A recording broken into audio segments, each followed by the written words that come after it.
గీతాదేశు గారు తెలుగు గురించి మనబడి గురించి చాలా చక్కగా చెప్పారు. మరొకసారి అందరికీ ఇక్కడున్న తల్లిదండ్రులకి పిల్లలకి చిన్న విన్నపం, ఇక్కడ ఒక ప్రోగ్రాం తర్వాత ఇంకో ప్రోగ్రాం జరగబోతుంది. దయచేసి నిశ్శబ్దంగా ఉండండి అండ్ అందరూ మీ కుర్చీలలో కూర్చోండి. మన ముఖ్య ప్రదాత గారు సత్య ఎర్రప్రగడ గారు ఒక చిన్న స్టాల్ పెట్టారు, అది ఎంట్రన్స్ దగ్గర ఉంది.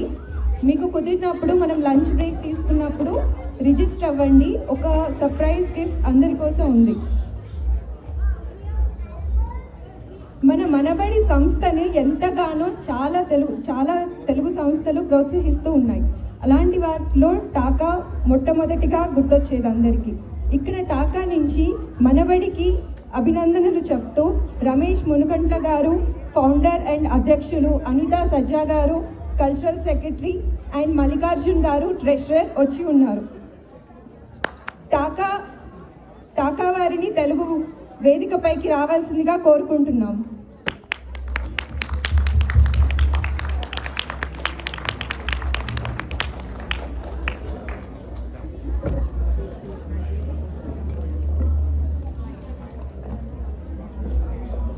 గీతాదేశు గారిని రమేష్ మునుకంట్ల గారికి చిన్న కానుక ఇవ్వవలసిందిగా కోరుకుంటున్నాము.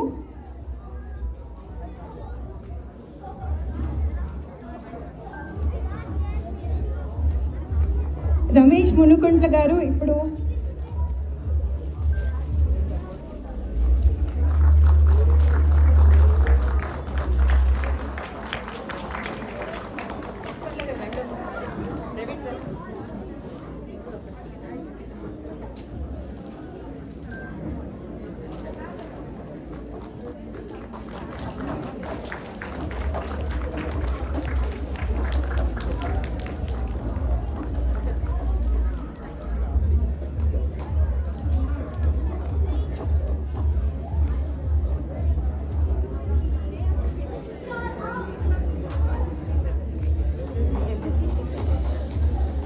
రమేష్ మునుకంట్ల గారిని ఈ వేదికని ఇక్కడున్న పేరెంట్స్ అందరితో మాట్లాడవలసిందిగా కోరుకుంటున్నాము.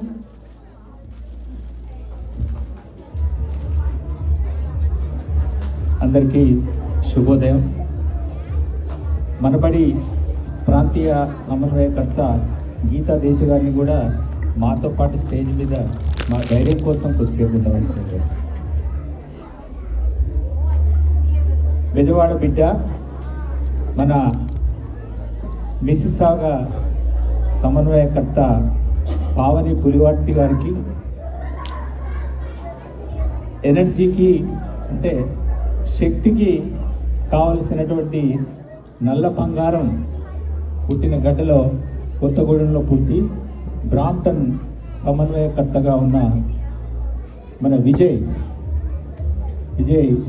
గారికి, అదేవిధంగా ఈరోజు ఉదయాన్నే పిల్లలను మనబడి పండుగ కోసం తయారు చేసుకొని ఎంతో పట్టుదలతో పిల్లలకు తెలుగు నేర్పించాలనే ఉద్దేశంతో ఇక్కడికి విచ్చేసినటువంటి తల్లిదండ్రులందరికీ, తర్వాత కొంతమంది పెద్దవారిని కూడా చూశాను. పెద్దలు వారి మనవరాళ్ళు తెలుగు నేర్చుకోవడం చూసి సంతోషంతో వారందరూ కూడా ఇక్కడికి చేయడం, వారికి కూడా హృదయపూర్వక నమస్కారాలు.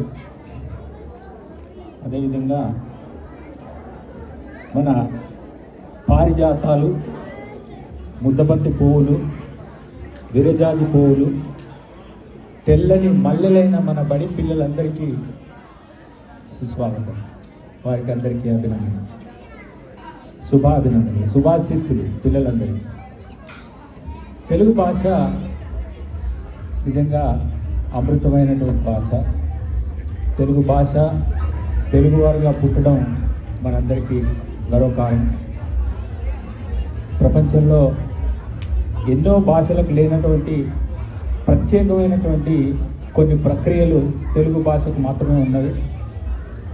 ఆ తెలుగు భాష ప్రక్రియల్లో మీ అందరికీ తెలుసు, పద్యాలు, శ్లోకాలు, వాటితో కాకుండా ప్రత్యేకమైనటువంటిది తెలుగు భాషకు మాత్రమే ఉన్నటువంటిది అవధాన ప్రక్రియ.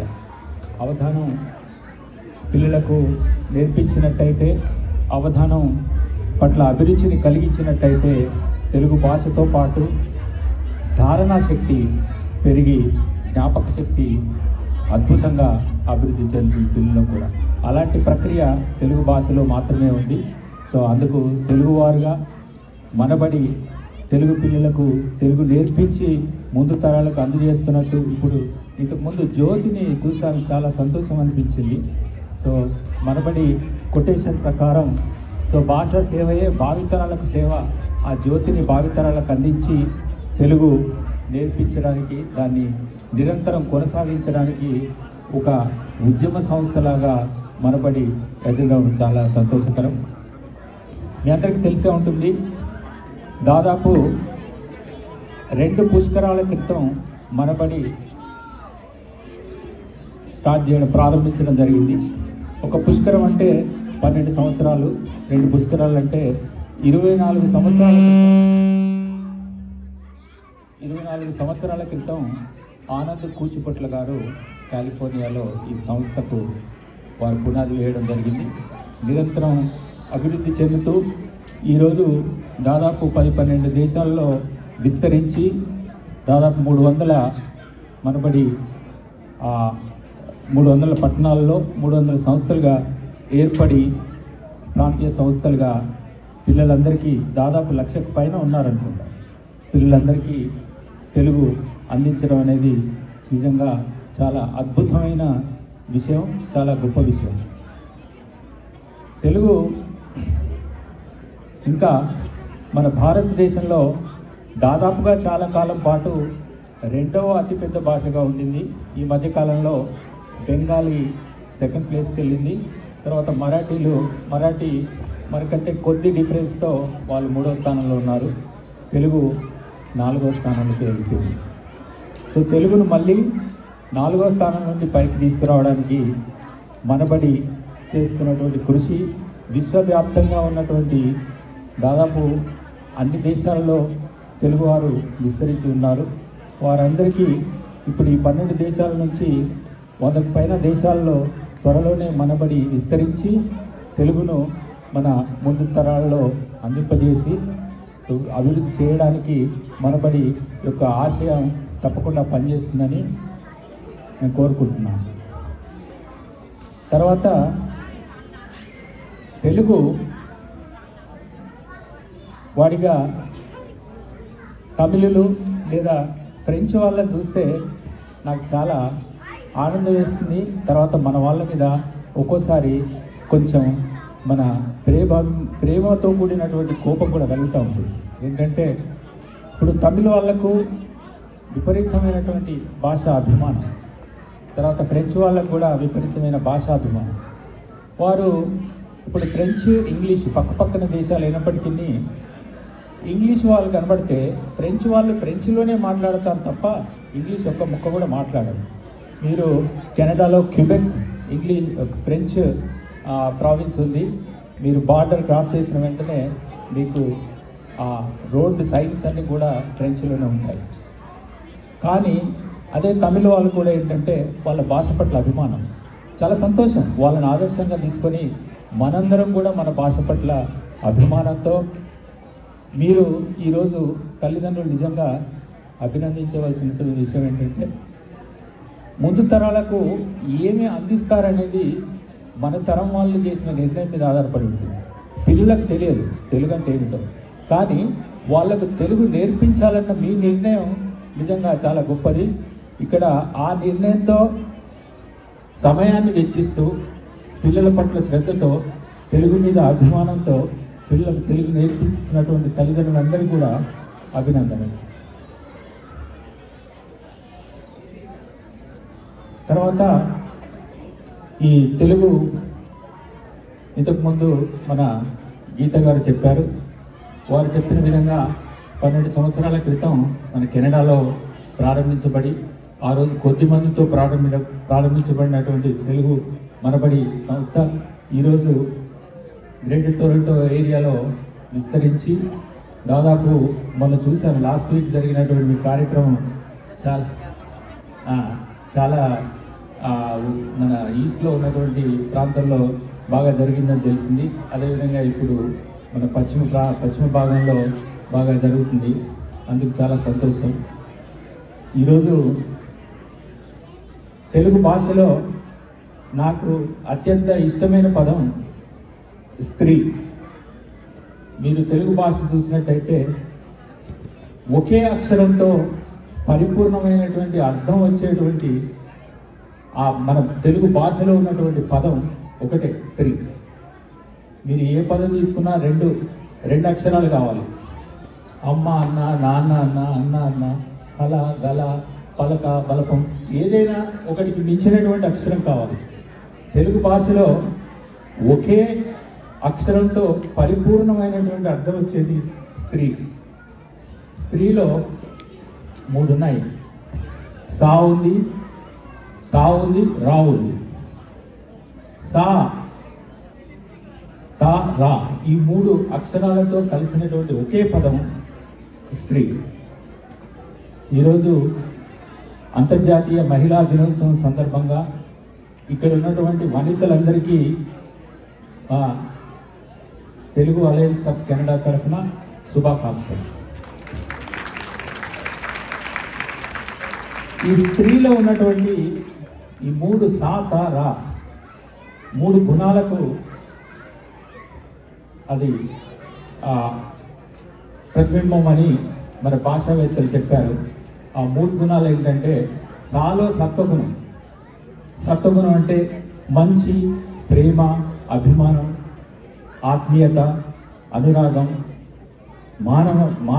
మానవత ఇవన్నీ సత్వగుణంలో ఉంటే, మధ్యలో ఉన్నటువంటి తమో గుణం అజ్ఞానం మీద వెలుగులు విరజిమ్మడానికి తమో గుణం పనిచేస్తుంది. రజోగుణం 3వది ధైర్యము, సాహసము, పట్టుదల, కృషి, అనుకున్న దాన్ని సాధించడం. కుటుంబం పట్ల స్త్రీకి తన కుటుంబాన్ని ఎంత దూరమైనా వెళ్ళి ఆపదలో రక్షించగలిగే శక్తి తమో గుణం. ఈ 3 కలయికతో ఏర్పడిన స్త్రీమణులందరికీ మరొక్కసారి అంతర్జాతీయ మహిళా దినోత్సవం సందర్భంగా మీ అందరికీ వందనాలు. తెలుగు భాషలో నేను ఇంతకుముందు మీకు చెప్పాను ఏంటంటే, మన భాషకు మాత్రమే, మన భాషలు తెలుగు భాషలో గజల్స్ కూడా ఉన్నాయి. డాక్టర్ సి నారాయణ రెడ్డి గారు గజల్ కూడా చెప్పారు తెలుగులో. వారి తర్వాత చాలామంది గజల్స్లో వాళ్ళు ప్రావీణ్యం పొందారు. చాలా ప్రక్రియలు ఉన్నాయి భాషలో.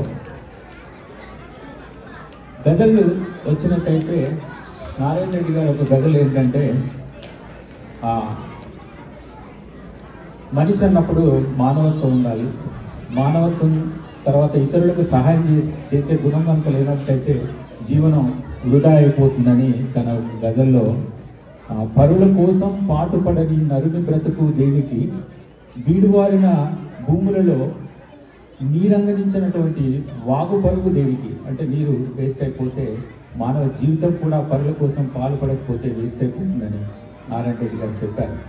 సో ఎంతోమంది కవులు తన హలంతో పొలాన్ని దున్ని జీవనాన్ని గడిపి కలంతో భాగవతం రాసినటువంటి పోతన్న గారు పుట్టిన గడ్డ మన తెలుగు గడ్డ. సో పోతన్న గారి పద్యాలు ఎన్నో ఉన్నాయి, మీ అందరికీ కూడా తెలుసు.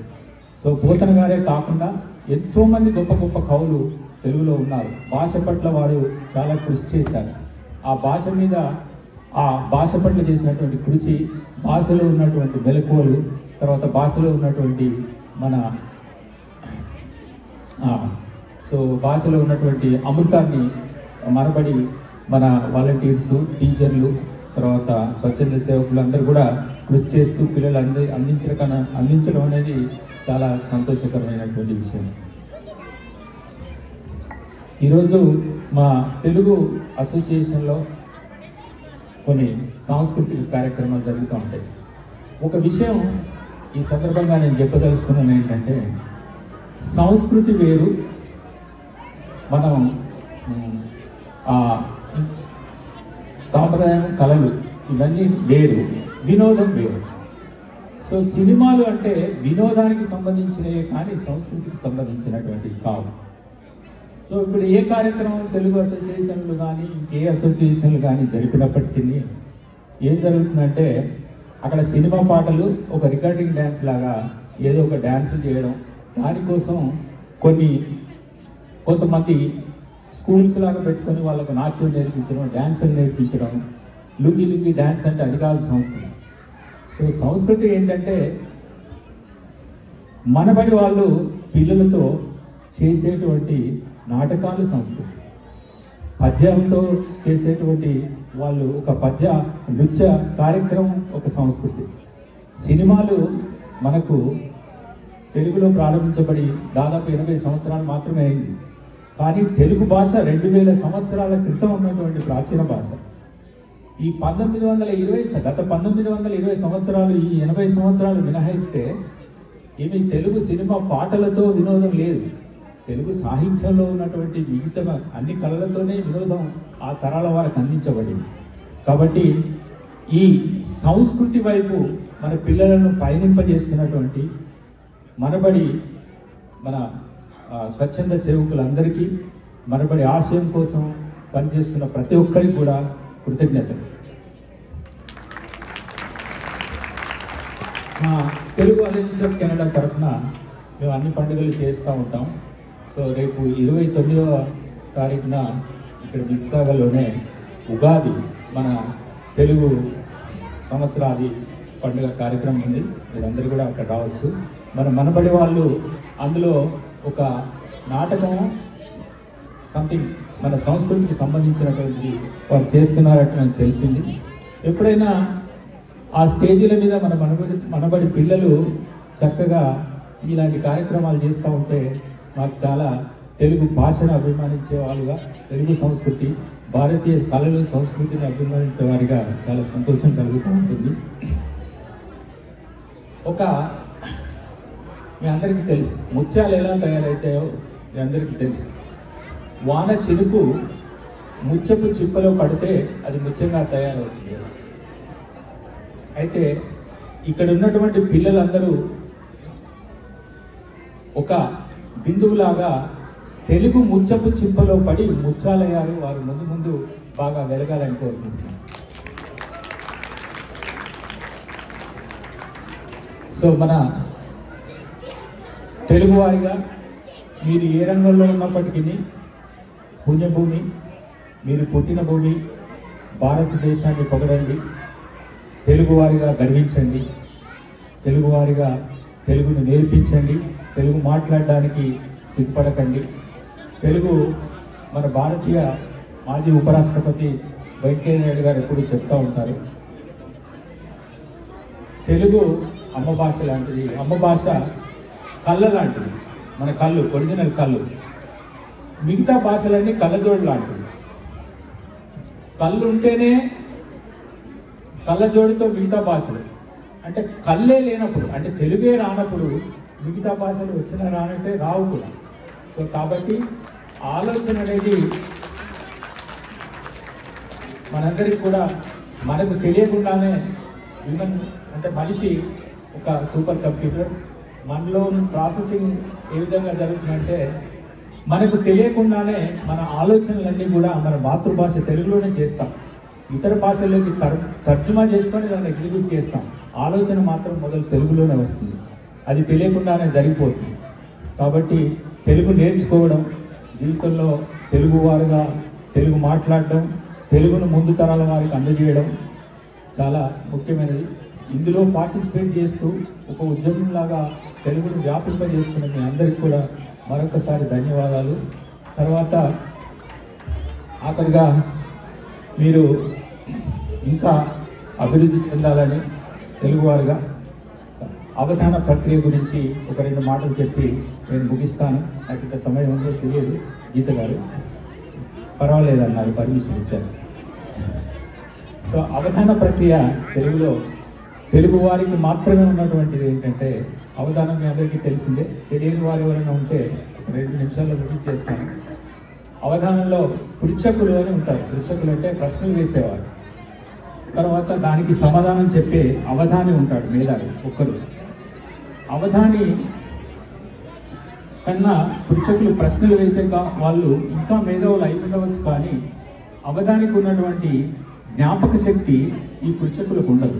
వాళ్ళు ఇన్స్టంటేనియస్గా వాళ్ళు పండితులే, కానీ అంత జ్ఞాపక శక్తి ఉండదు, అంత ధారణా ప్రక్రియ ఉండదు.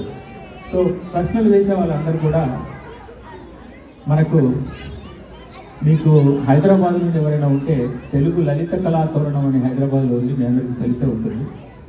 అక్కడ మాడుగుల నాగఫణి శర్మ గారు 97-98 ఆ ప్రాంతంలో 96 పివి నరసింహారావు గారు ప్రధానమంత్రిగా ఉన్నప్పుడు అవధాన ప్రక్రియ ప్రారంభోత్సవానికి పివి నరసింహారావు గారిని పిలిచారు. అప్పుడు పివి నరసింహారావు గారు ప్రారంభోత్సవానికి వారు మీకు తెలుసు తెలుగు వారిలో తెలుగు మాతృభాష తెలుగు మీడియంగా మాధ్యమంగా చదువుకొని దేశానికి ప్రధానమంత్రి అయి క్లిష్ట పరిస్థితుల్లో భారతదేశానికి ప్రధానమంత్రిగా ఆర్థిక వ్యవస్థను సరిచేసినటువంటి వ్యక్తి కూడా తెలుగు మాధ్యమంగానే అంత ఎత్తుకు ఎదగగలిగాడన్న విషయాన్ని ఎవరు కూడా మర్చిపోకూడదు. ఈరోజు మైక్రోసాఫ్ట్ అధినేత అయినటువంటి సత్య నాదెళ్ల కూడా తెలుగువాడే, తెలుగునే ఆలోచిస్తాడు, మైక్రోసాఫ్ట్లో ఆచరిస్తాడు. సో అవధానంలో ఏంటంటే ఆ లలిత కళాతోరణంలో పివి నరసింహారావు గారిని అప్పుడు అక్కడ కార్యక్రమ నిర్వాహకులు అయ్యా ప్రధానమంత్రి గారు మీరు ప్రారంభించండి అంటే ప్రధానమంత్రి గారు ప్రారంభించారు. ఇంతమంది మేధావుల మధ్యన నేనేదో చిన్న ప్రధానమంత్రి ఉద్యోగం చేసుకునే వారిని ఇక్కడికి పిలిచి నన్ను ప్రారంభించమంటే నేనేం ప్రారంభిస్తాను, ఏం చేయగలను నేను? ఇదే నా ప్రశ్న అనుకొని అవధాని గారు ప్రారంభించవలసిందిగా కోరుతున్నాను. అంటే చూడండి పివి నరసింహారావు గారి చతురత, ఆ విట్, ఆ తెలుగులో వారికి ఉన్నటువంటి అభిమానం, అభిరుచి, వారి బహుభాషావేత్త, చాలా భాషలు తెలుసు. అప్పుడు నాగఫణి శర్మ గారు చెప్పారు, వేయకనే వేశారు ప్రధాని గారు ప్రశ్న. సో అది కంటిన్యూ అయింది. సో దానికి తర్వాత అవధానంలో అష్టావధానం ఉంటుంది. అష్టావధానం అంటే 8 మంది మాత్రమే పృచ్ఛకులు ఉంటారు, ప్రశ్నలు వేసేవాళ్ళు. అవధాని గారు ఒకరు ఉంటారు. ఒకరు వేసిన తర్వాత ప్రశ్న అందరూ అయిపోయిన తర్వాత వారికి సమాధానం చెప్పాలి. ఇదంతా పద్య రూపంలో ఉంటుంది, దానికి కండిషన్స్ ఉంటాయి. ఒక ప్రశ్న వేస్తే ఏంటంటే, ఉదాహరణకు ఒకటి చెప్తాను. ఆ ఒక పృచ్ఛకులు ఒక ప్రశ్న ఏం చేశారంటే, ఖోఖో, వాలీబాలు, కబడ్డీ తోటి భద్రాచలం శ్రీరామచంద్రుడు అని పొగడండి అంటారు. సో ఇది క్లిష్టమైనటువంటి సమస్య. ఇవన్నీ మన పిల్లలకు నేర్పిస్తే ఏంటంటే ధారణ శక్తితో జ్ఞాపక శక్తి పెరిగి వారు ఎంచుకున్న రంగంలో వారు అభివృద్ధి చేయడానికి చాలా పనికొస్తాయి. ఈ ప్రశ్నకు సమాధానం ఏం చెప్పారంటే, కోరుకో కోదండరామ, అందులో ఖోఖో వచ్చింది. వాలీలో